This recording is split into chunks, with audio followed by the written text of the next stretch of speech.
रोज एक ओवी संतांची, रोज एक ओवी संतांची. नमस्कार. रोज एक ओवी संतांची या माझ्या नवीन मालिकेमध्ये सगळ्यांचं मनपूर्वक स्वागत. रोज एक शिवी राजकारण्यांची आपण ऐकतच आहोत. बातम्याही विचित्र येतात चारी बाजूने. अशा वेळेला मनःशांती ठेवण्याच्या दृष्टिकोनातून आधार घ्यावा लागतो तो संत साहित्याचा. आणि त्यामुळे मी असा विचार केला की रोज समजा मी तुमच्याशी अशा पद्धतीनं निरूपण केलं एखाद्या ओवीचं, एखाद्या अभंगाचं, तर मला असं वाटतं की थोडा आपल्याला दिलासा मिळेल, मनाला दिलासा मिळेल. कारण आपण त्यानं तर थांबवू शकत नाही. वाईट बातम्यांना थांबवता येत नाही, राजकारण्यांच्या शिव्यांना थांबवता येत नाही, अन्य लोकांच्याही भांडणातल्या शिव्यांना काही थांबवता येत नाही. पण ओवी तर आपली आहे हृदयाजवळची, मग तिच्या माध्यमातून आपल्याला मानसिक शांती लाभू शकते. शेवटी असं आहे की ते थांबवता येत नसेल तर आपल्याला काउंटर अटॅक करावा लागतो. रेग न खोडता छोटी करायची असेल तर दुसरी मोठी रेग बाजूला काढायला लागते, तसंच आहे. आणि त्यामुळे हा नवीन उपक्रम मी सुरू करत आहे.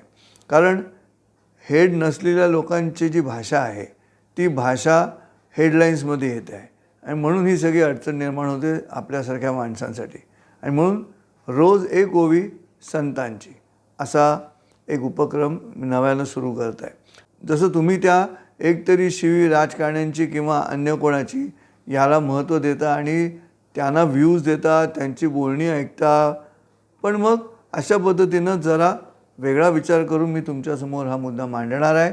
तर माझी हात जोडून विनंती आहे की यालाही भरघोस प्रतिसाद द्या, व्ह्यूज द्या, सबस्क्राईब करा. याचं कारण सत्यसंकल्प आहे आणि माझा हा सत्यसंकल्प आहे आणि दाता नारायण म्हणजे तुम्ही आहात.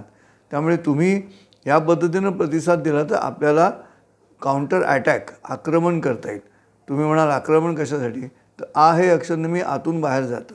त्यामुळे माझ्या मनात क्रमानं जे विचार येणार आहेत त्या विचारांच्या माध्यमातून आपण आपल्या व्यक्तिगत आणि सामाजिक मानसिक शांतीसाठी हा उपक्रम राबवायचा आहे. शेवटी राजकारणामध्ये लोकशाही आहे आणि लोकशाहीमध्ये ना अख्खा समूहच सज्जन लागतो जो राज्य करत असतो. त्यातला एखादाच माणूस सज्जन असेल तरी फारसा उपयोग होत नाही, कारण बाकीचे सगळे आपापल्या पद्धतीनं काम करतात. एकच माणूस सज्जन आणि उपयोगी हे राजेशाहीत शक्य आहे, लोकशाहीत शक्य नाही.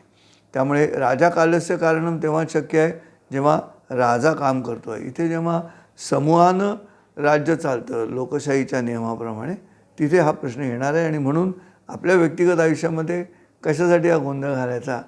ऐकून ऐकून ऐकून कान मन सगळं विटलेलं आहे आता, अशी स्थिती झालेली आहे. म्हणून उद्यापासून रोज एक ओवी संतांची हा उपक्रम सुरू करत आहे. सुरुवात संत तत्त्वज्ञ ज्ञानेश्वर माऊलींच्या ज्ञानेश्वरीपासून. ओम नमो जयाद्या वेद प्रतिपाद्या जय जय स्वसंवेद्या आत्मरूपा. त्यातलं अध्यात्म, त्यातलं वर्तमान, या सगळ्या गोष्टींचा उहापोह मी माझ्या पद्धतीनं करणार आहे. आपण जरूर बघायला सुरुवात करा. पुन्हा भेटू उद्या. दिवसभरात कधीतरी अपलोड करीन मी. लक्ष ठेवा, रोज एक ओवी संतांची. धन्यवाद.